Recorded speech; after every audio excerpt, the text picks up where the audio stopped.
introdução, ministra, até porque a senhora faz parte de um governo, que se trata das prioridades. Só tem uma ideia, a senhora citou o meu estado mais de uma vez, Rio Grande do Sul, eu fico imaginando eu chegar para um gaúcho das enchentes e das estiagens, que perderam tudo. Carro, casa, trabalho, perderam vidas, e eu oferecer para ele ver um filme ou escutar uma música.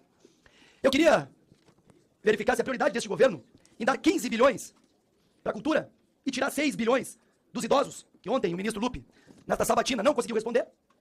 Mas eu quero falar para quem iniciou uma vaia que 15 bilhões se constrói 500 hospitais, 3 mil unidades de pronto atendimento, 150 mil casas. Então, eu gostaria que fossem lá vaiar o seu João e a Dona Maria, que perderam tudo. Alguns perderam a própria vida.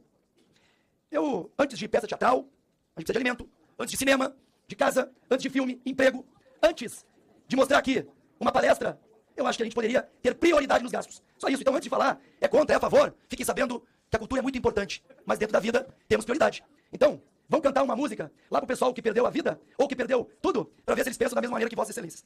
E como a nossa pauta também não são só flores, eu queria já começar falando que, no que se refere exclusivamente ao incentivo fiscal da Rouanet, o estoque de prestações de contas pendentes da análise elevou-se de 17 bilhões para quase 20 bilhões, de 22 a 23. Mais de 300% de aumento do antigo governo. Mas não foi só o gasto, foi o problema da prestação de contas junto ao Ministério Público. Isso é ruim. Eu vi que a ministra citou ali órgãos paraestatais, né, que são perfumados no Programa Nacional de Comitê de Cultura, mas ela citou alguns e esqueceu o Comitê do Amazonas. Por que será que esqueceu? Porque lá está aparelhado como integrante do PT? Então, eu vou ter, inclusive vou deixar respeitosamente duas questões para a ministra, para ela ler as perguntas, perguntar para sua assessoria, até porque, já antecipo, que nós teremos mais convites, quiçá convocações, porque temos assuntos muito importantes que estão sendo investigados pelo Tribunal de Contas da União, relacionados ao emprego do dinheiro público, nosso dinheiro, dos nossos impostos, em organizações estrangeiras, a famosa OEI espanhola, em contratações sem licitação. Vou repetir, em contratações sem licitação, mas que a gente vai com muita responsabilidade aguardar o momento mais oportuno. Eu queria, ministra, primeiro falar, não da ilegalidade, mas da imoralidade da senhora aceitar fazer shows, mesmo tendo que solicitar para o Comitê de Ética. Eu fico imaginando, né? O Ministério da Cultura repassa recurso federal para uma prefeitura que contrata a ministra. Isso é ilegal? Bom, o Comitê de Ética, que é presidido por um ex-advogado do PT, mudou o que antes era proibido. Não, agora pode. Mas, gente, vamos lá. Pessoal do governo, isso é moral? Será que não tem o ônus de ser ministro? Mas vai lá, repassa o dinheiro para uma prefeitura que vai me contratar para cantar. Sério isso? Não, mas não é ilegal. Mas é totalmente imoral. Totalmente imoral. Nós temos centenas, milhares de artistas. Mas a ministra da Cultura foi cantar em cidades que o Ministério da Cultura repassou o recurso. Imoral. Temos também a situação dos órgãos paraestatais. Olha que bonito esse termo. No Programa Nacional de Comitês de Cultura. E não é o deputado de oposição, não sou oposição à cultura. É o Estadão. Estadão, tá? Estadão. No dia 4 de novembro de 2024. O governo criou filiais do Ministério da Cultura e deu petistas para a defesa da democracia. Vamos ler um pouquinho. O governo mantém uma estrutura de filiais nos estados do Ministério da Cultura e entregou os cargos a pessoas aliadas a partidos políticos, especialmente militantes do PT. Mais uma vez, estou lendo o que está escrito no Estadão. Os escritórios criados no início do ano passado, no caso 2024, 2023, têm por atribuição influenciar a escolha das ONGs que formam os comitês de cultura dos estados. Esses comitês fazem parte de uma política nacional que em 2 anos vai repassar quase 60 milhões. Gente, eu fico imaginando, nós temos aqui, não vou citar, por respeito, parlamentares do Rio Grande do Sul. O que dá para comprar com 60 milhões? Quantos tratores? Quantos hospitais? Quantas UPAs? Como é que eu vou chegar lá para uma família que perdeu tudo e falar que está sendo criado ONG para movimentar a peça teatral? Prioridades, meus senhores. É só isso que eu peço. E tem ainda, além disso, no Estadão ainda, no dia 10 de março de 2025, secretária nacional do PT diz que cultura deu aval ao uso de programa de 58 milhões em campanhas. Secretária nacional do PT diz que cultura deu aval ao uso de programa de 58 milhões em campanhas. Vem cá, alguém da esquerda vai me dizer que isso aí é legal? Algum deputado vai me dizer que é possível isso? E detalhe, foi uma secretária do PT que falou isso.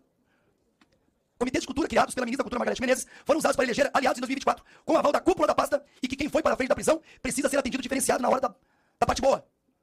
Anny Moura, secretária nacional de mulheres do PT, exigiu que Marcos Rodrigues, ex-presidente da ONG, IAJA, responsável pelo Comitê de Cultura, envolvesse a estrutura do comitê na campanha dela, a vereadora. Espero que respondam essa questão. Precisa repetir, não, né? Então tá bom. Mas eu vou deixar 3 perguntas, tinha tanta coisa para perguntar, mas vou pedir, ministra, e a senhora pode ter certeza de todo o respeito que eu lhe tenho, em virtude de uma portaria interministerial de setembro de 2024. Anotem, imprensa, o Ministério da Cultura ficou incumbido de organizar o festival G20 Social, Aliança Global. Por qual motivo escolheu a OEI para isso? Primeira pergunta. Isso é matéria de cooperação internacional. Montar tendas e palcos de shows precisa ser feito por um organismo internacional. Não temos essas empresas aqui no Brasil. A ONU, por exemplo, trabalha com montagens de shows. Essa é a primeira pergunta. Segunda pergunta. A ministra do Planejamento, Simone Tebet, afirmou ao Congresso Nacional, em 24 de dezembro de 2024, que o evento Aliança Global Festival e demais atividades de G20 Social não foram custeados pelo orçamento público. Olha o que ela falou. Vamos à pergunta agora. Como o Ministério da Cultura foi responsável por sua organização e não pagou a conta? Quem é que pagou essa conta? se a ministra Simone Tebet diz que não teve dinheiro público? Aí vem, quanto custou esse evento?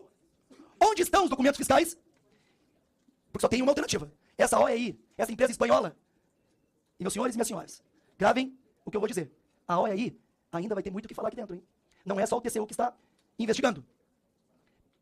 A OEI prestou esse serviço de forma voluntária? Senhora ministra, eu sei que tem muita gente que trabalha sob o seu guarda-chuva e a senhora não tem como controlar todo mundo. Mas eu lhe garanto que o dinheiro está sendo gasto. Seria muito mais útil para o meu estado. Eu lhe garanto que a cultura é muito bem-vinda no Rio Grande do Sul. Mas nesse momento, a gente não tem espaço para isso. Nós ontem ficamos 2 horas reunidos com o ministro Fávaro para ter a possibilidade de uma provocação de dívidas. E só para a senhora saber, tem agricultor se matando lá. Eu acho muito hipócrita, demagogia, insensibilidade de não podemos falar sobre o tema. Aqui, a senhora apresentou o seu trabalho, e é justo, é sua pasta, mas só faz parte de um governo. E botar para votar aqui 15 milhões, 15 bilhões para a cultura, estando no meu estado, sem casas prometidas, que o governo federal prometeu casas. E quase, quem está lá? Aonde? Pergunta para algum prefeito? Isso, sem bido dinheiro que já era do Rio Grande do Sul. Mas enfim, ministra, a senhora vai virar outras vezes aqui e pode ter certeza que nós vamos questionar muito